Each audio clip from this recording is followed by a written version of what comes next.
Welcome back, Political Insiders with Doug Schoen, Pat Caddell sitting in for Martin Hinton, our executive producer. Yes. Thanks for coming up to sit in from Charleston.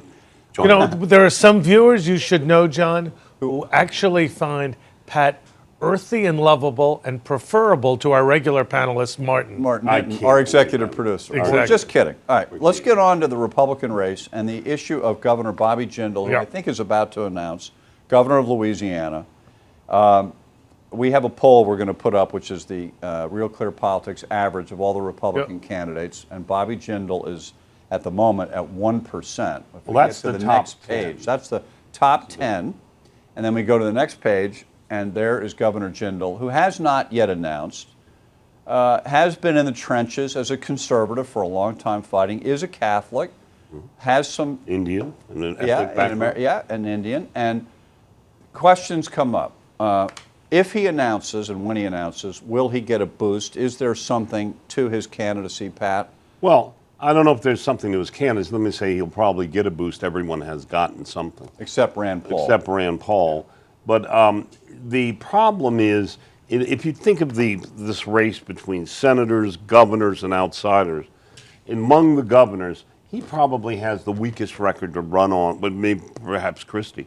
But compared to Kasich and Walker, it's not strong. The economy in Louisiana has lost jobs, whatever, all of that.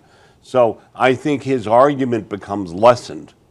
And if you're looking in that period, and I think that in this crowded field, I think he ends up without a chair. Okay, we were asked this question, I don't really know. Should he have run 4 years ago? Could he have done better in the Romney-Santorum race? I think in that race it was a very crowded field. I don't see any reason to believe he would have done better then than he appears to be doing now. Look, I don't think Bobby Jindal has a chance to be elected president, but let's, I think, enlighten our viewers to something that else is going on.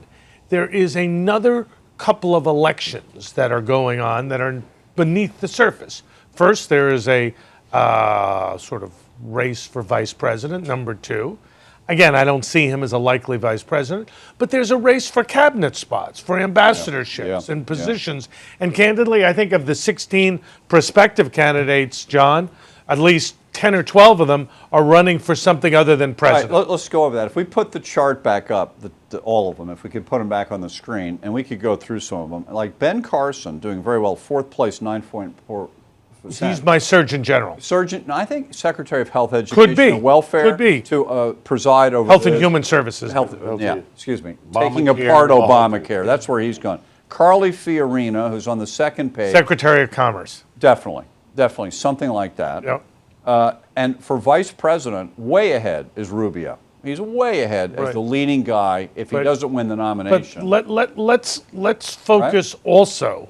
If he does win the nomination, which I think is possible, you have John Kasich, who is running a poor, I don't know, 13th, 14th, whatever. He's on the second 1.8%. Yeah, but given the centrality and importance of Ohio, I think, Pat, you'd agree with this, Kasich has to be on any short list. Okay, on that point, if we could put the thing back up, he's on page 2 at 1.8%, and we are now 43 days away from the first debate, on Fox, by the way, in Cleveland, Ohio. And as of today, he would not be in the debate. The governor of Ohio, of this crucial state, wouldn't be in the debate on primetime TV. It's a shame. Well, the problem's going to be, because they're so fractured, the numbers, and the margin of error range.